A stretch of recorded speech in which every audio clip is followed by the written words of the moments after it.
peserta sharing session. Apa suara saya bisa terdengar? Bisa, Pak. Oke. Sebelumnya saya ucapkan terima kasih atas kehadiran saudara-saudara sekalian dalam acara sharing session ini. Sebagai informasi, acara sharing session ini saya rekam untuk nantinya saya laporkan ke panitia sesuai dengan tugas dan tanggung jawab saya sebagai DPL. Jadi saya harap semua bisa menyalakan videonya jika memungkinkan.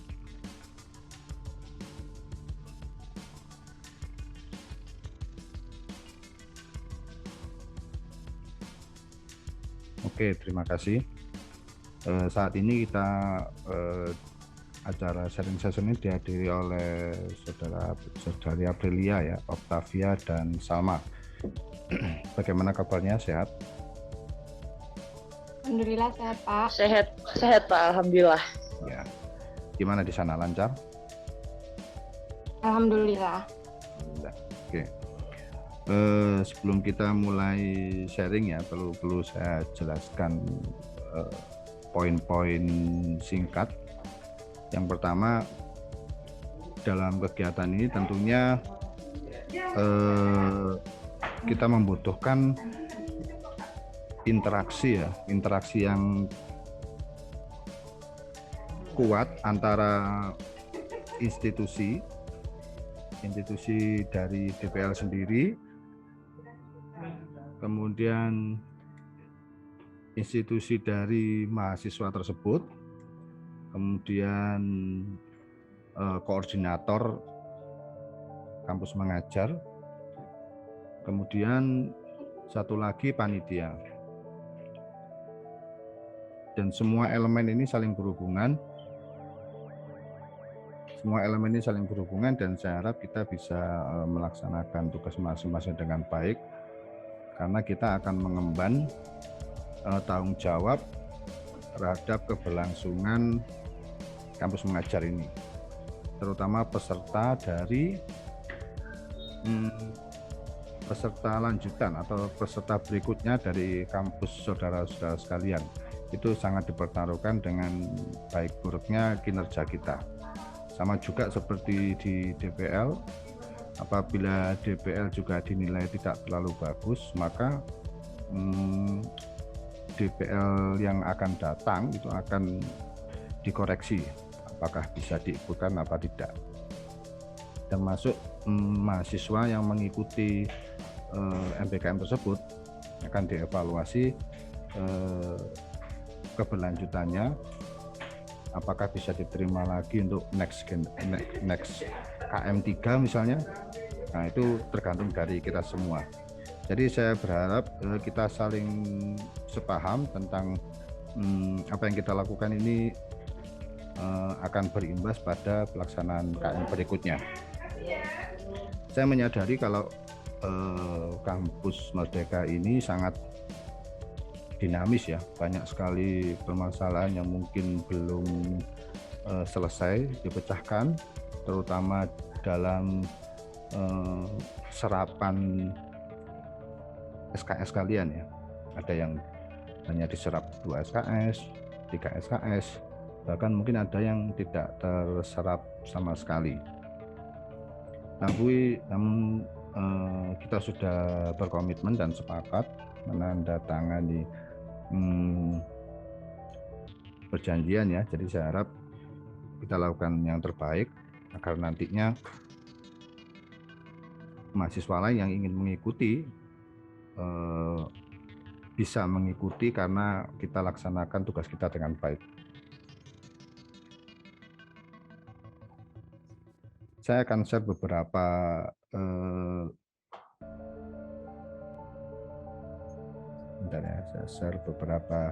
masukan apa yang sudah kita kerjakan kemarin, sebelum nanti saya dengarkan dari kalian kira-kira masukannya apa.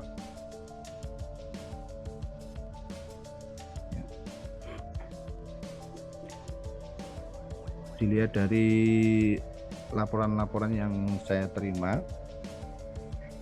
kemarin, saya akan berusaha cek laporan kalian tiap hari. Dan di sini saya harap kalian bisa mengisinya walaupun tidak tiap hari, tapi maksimal 1 minggu ya. 1 minggu itu tuntas. Jangan sampai lewat dari 1 minggu atau 2 minggu, bahkan 1 bulan baru mengumpulkan. Karena kita tahu kendala jaringan itu sangat vital, problemnya cukup banyak. Tapi makanya itu jangan sampai 1 bulan kalian baru ngirim laporan harian atau laporan mingguan. Tapi alhamdulillah saat ini semuanya masih lancar, tidak ada yang melewati lebih dari 1 minggu. Kemudian ada yang kurang dari yang kalian isikan, yaitu harian ya, jam harian. Ngisi berapa jam ngisi matematika, bahasa Indonesia, administrasi, dan adaptasi teknologi. Ini ada yang beberapa yang lupa, tidak pernah diisi. Saya hanya khawatir ini akan terekod oleh panitia. Jadi walaupun kalian mengisikan deskripsinya, tapi kalau jam ini tidak terisi, jadi seakan-akan tidak ada kegiatan yang kalian lakukan. Bisa dilihat ya ini ya, share saya ya. Bisa, Pak. Ya. Kemudian yang kedua, nah ini ya untuk laporan mingguan. Kalau tadi laporan harian, ini laporan mingguan. Saya harap ini ya rencana kegiatan, walaupun kalian melampirkan dalam lampiran PDF, rencana kegiatan pelaksanaan ini semuanya dapat diisi ya. Dapat diisi, saya khawatir karena apa?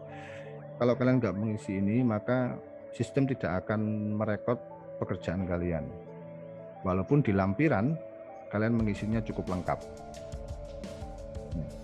Jadi ini baik untuk kalian kalau kalian bisa ngisi ini, rencana kegiatan ini apa saja, itu harus diisi.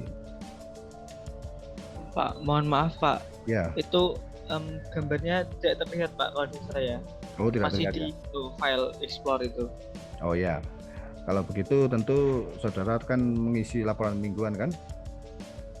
Ya, dalam laporan mingguan itu saudara akan lihat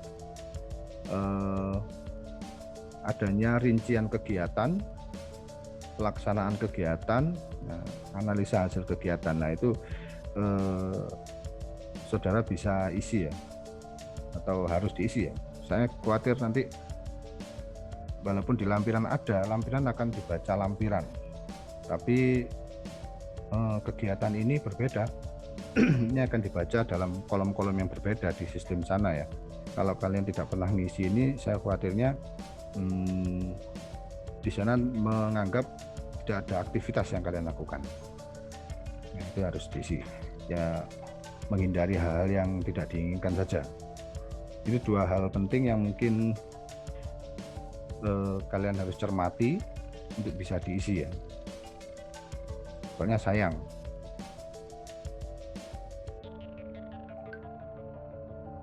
Oke. Kemudian yang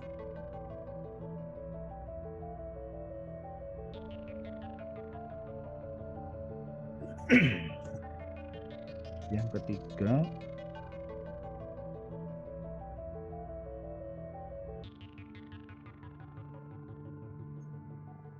ini yang sudah kita kerjakan. Ini yang sudah kita kerjakan.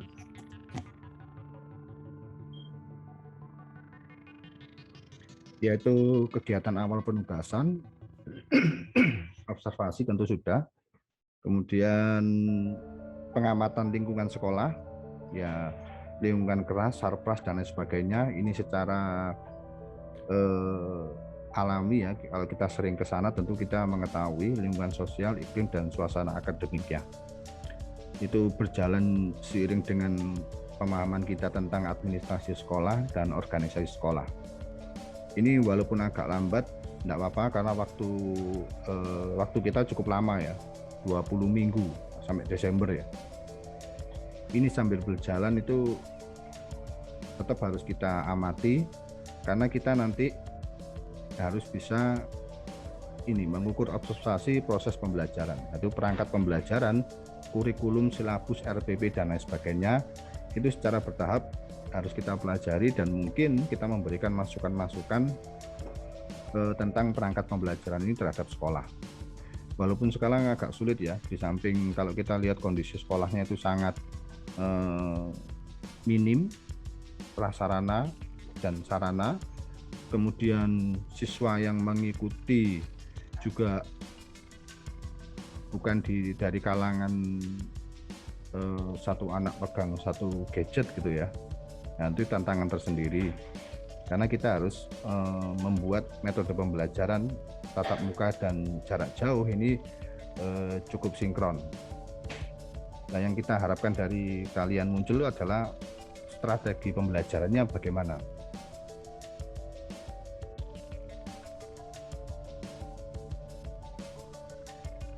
Nah, ini yang penting, poin E, identifikasi permasalahan pembelajaran. Nah, kita harus selalu bisa melihat atau mengidentifikasi permasalahan dalam pembelajaran, adaptasi teknologi, dan administrasi sekolah dan guru. Dari 3 poin ini, mungkin yang bisa, kalau melihat kondisinya, kita hanya bisa permasalahan pembelajaran ya, karena adaptasi teknologi. Saya lihat beberapa laporan kemarin melaporkan bahwa tidak semua siswa memiliki gadget, sehingga apabila kita terapkan full adaptasi teknologi juga agak kesulitan ya. Jadi kita hanya kenalkan saja, oh ada seperti ini, ada seperti ini.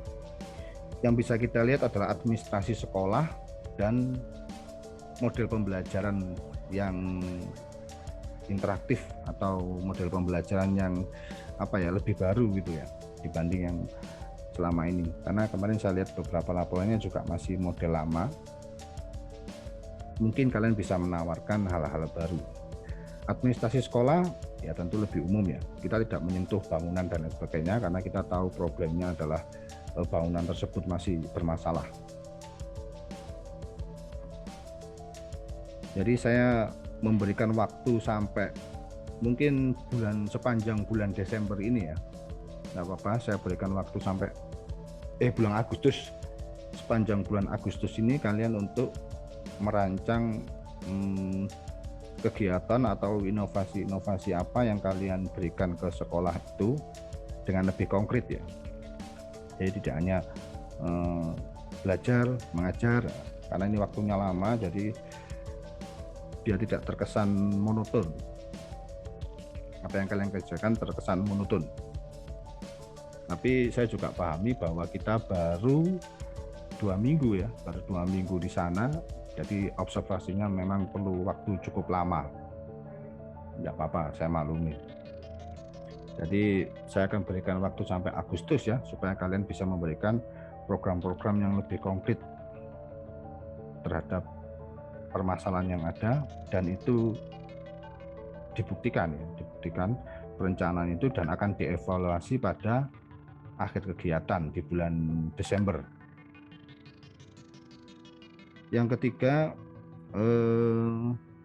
yang paling penting juga, jika ada kendala apapun itu tolong disampaikan ya, karena konsekuensinya jelas.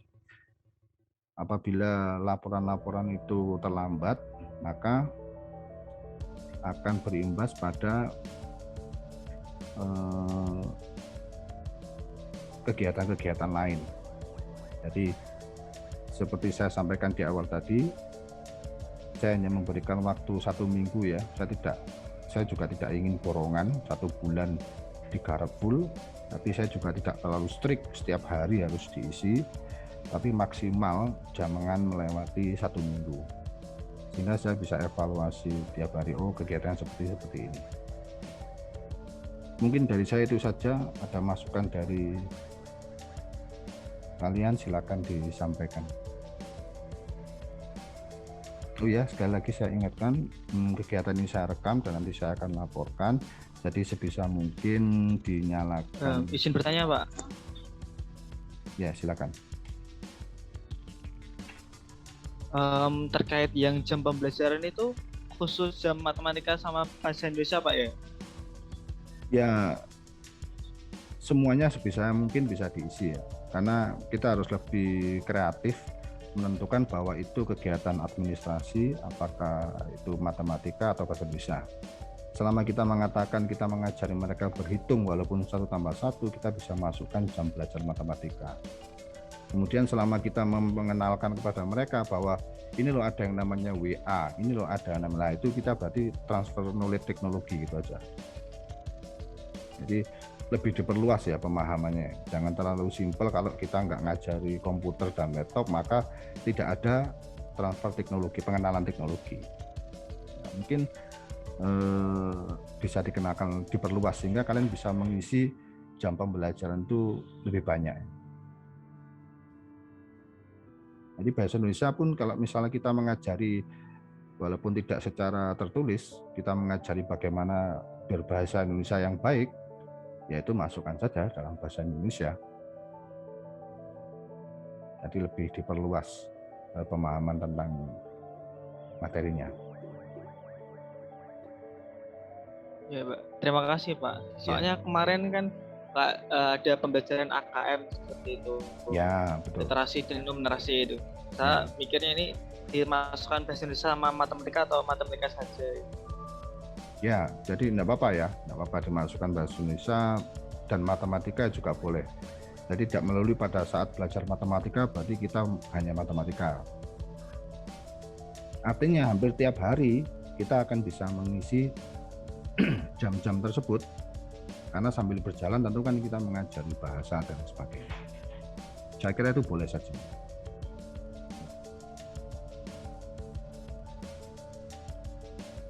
Kemudian yang lain? Iya Pak, mohon maaf izin klasi itu Pak terkait proker yang akan kita lakukan selama proses kampus mengajar. Iya. Nah, jadi dari kelompok kita itu ada proker.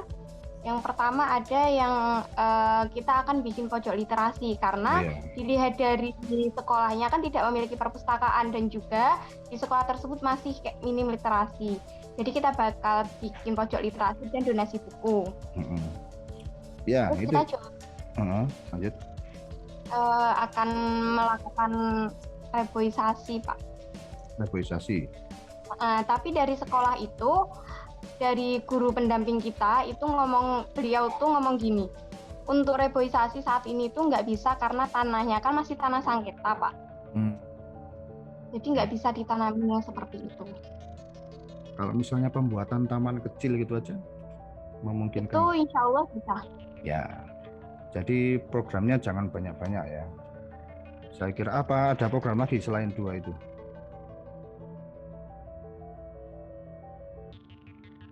Untuk yang program administrasinya kita bakal ngasih numerasi di buku-buku gitu. Jadi buku-buku yang dimiliki sekolah itu kita kasih nomor-nomor gitu. Oh ya.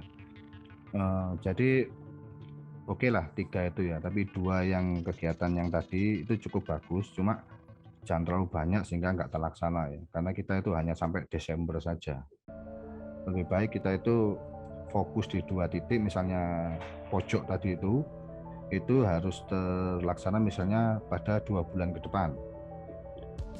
Nah, pojok itu kan kalau sudah berdiri tentu kan harus di maintain ya, dikelola ya, supaya dalam waktu 2 bulan itu terlihat bahwa memang itu ada dampaknya. Misalnya 1 bulan saya dirikan pojok itu, 1 bulan kemudian kita lihat bagaimana keberlangsungan pojok literasi tadi itu. Nah, itu saya kira itu lebih baik daripada banyak program. Termasuk taman tadi.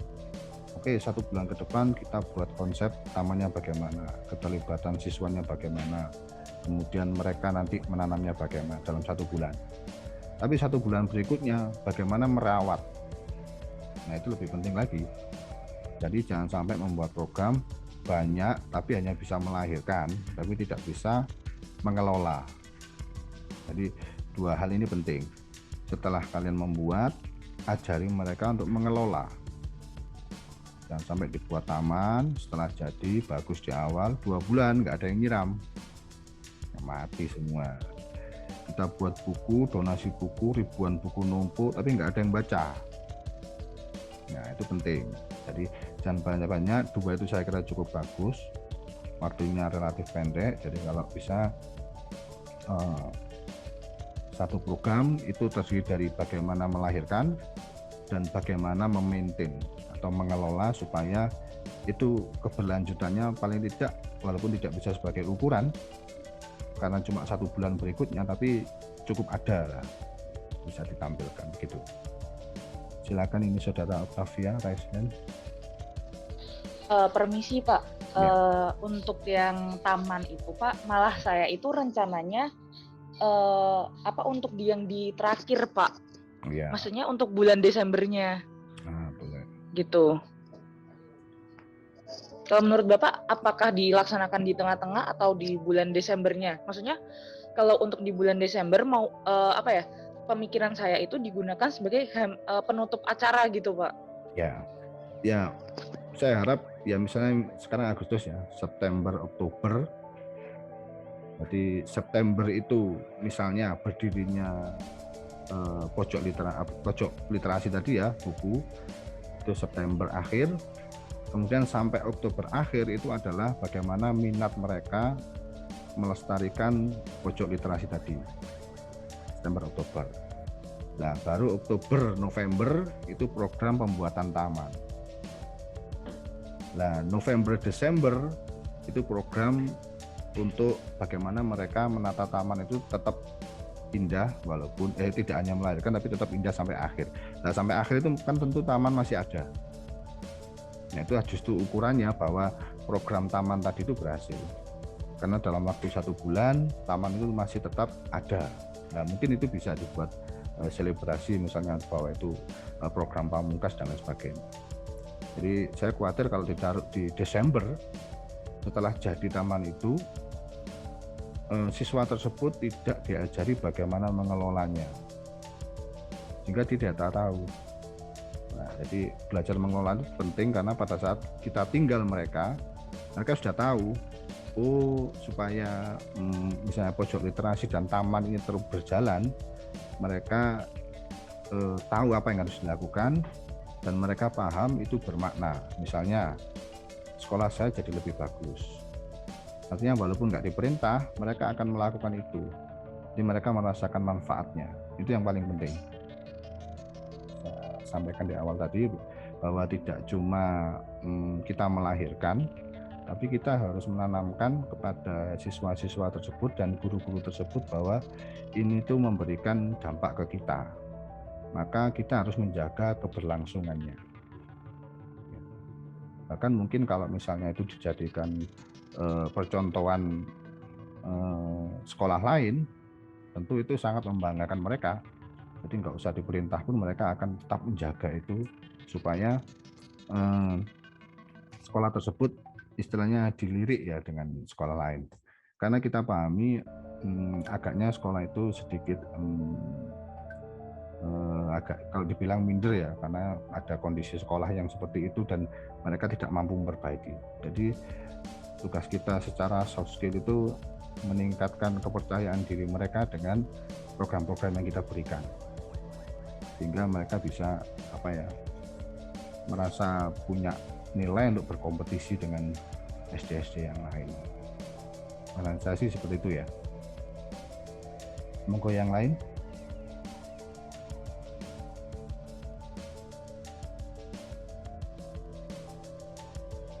Sekali lagi videonya harap dinyalakan ya.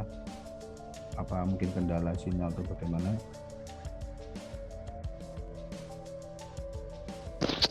Pak, saya izin masuk lagi Pak. Oh ya, silakan. Saya ingin bertanya mengenai proker yang teknologi Pak. Sebenarnya itu Bapak mungkin ada usulan ya Pak ya, karena kami sendiri agak kebingungan mengenai teknologi karena ya itu Pak, kondisi sekolahnya juga itu. Nah, kita mau ngambil kayak kebijakan apa itu masih bingung gitu loh Pak, untuk yang program yang teknologinya gitu. Ya.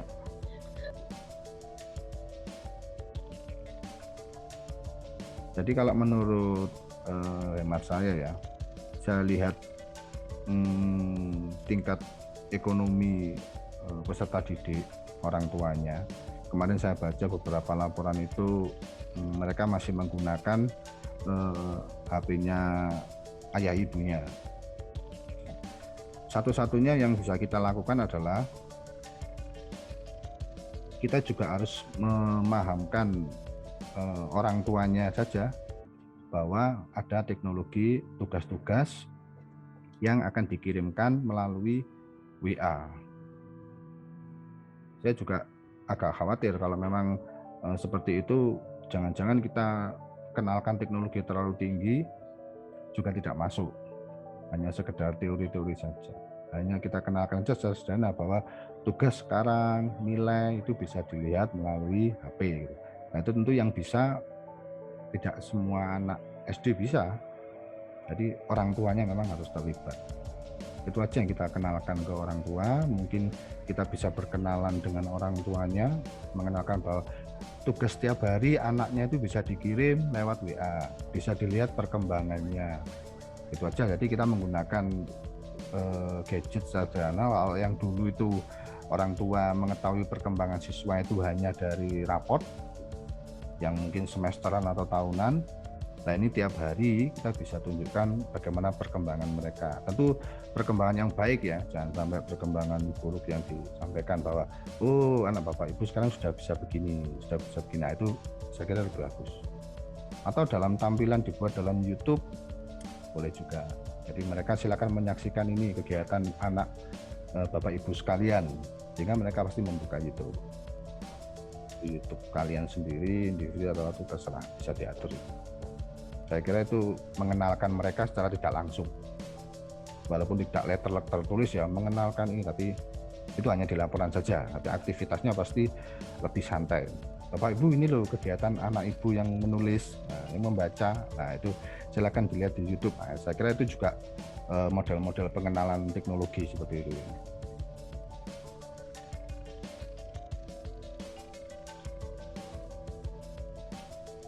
Oke, yang lain? Ya Pak, jadi untuk pengenalan teknologi kami sudah perlahan memberi peserta didik pekerjaan rumah, kemudian dikirim melalui media WhatsApp. Ya, itu bagus juga. Ya, dikirim melalui WhatsApp juga bagus. Dan kita mungkin ditambah tadi ya, tunjukkan bahwa mereka itu aktivitas di sekolah itu bagaimana. Saya kira itu orang tua cukup senang ya melihatnya. Dan mungkin bisa menaikkan subscribe YouTube kalian.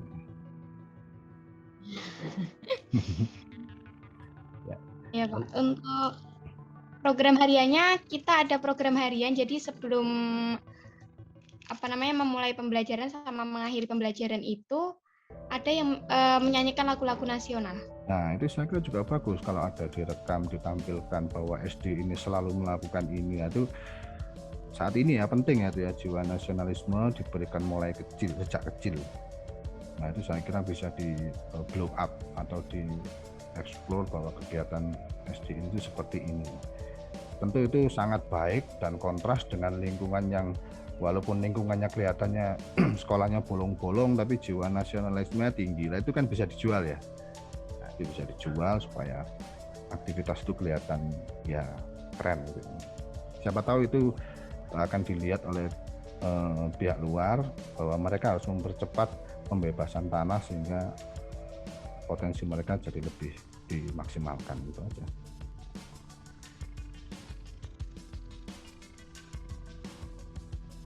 Oke. Tidak ada lagi yang perlu disampaikan. Ya, tadi pesan saya jangan lupa ngisi harian dan mingguan jangan lewat dari 1 minggu. Hari Senin enggak apa-apa lah. Masih maklum ya, karena minggu itu artinya trafficnya luar biasa. Paling saya cek Senin atau Selasa, tapi jangan melewati 2 minggu soalnya agak rumit ngeceknya ya, banyak.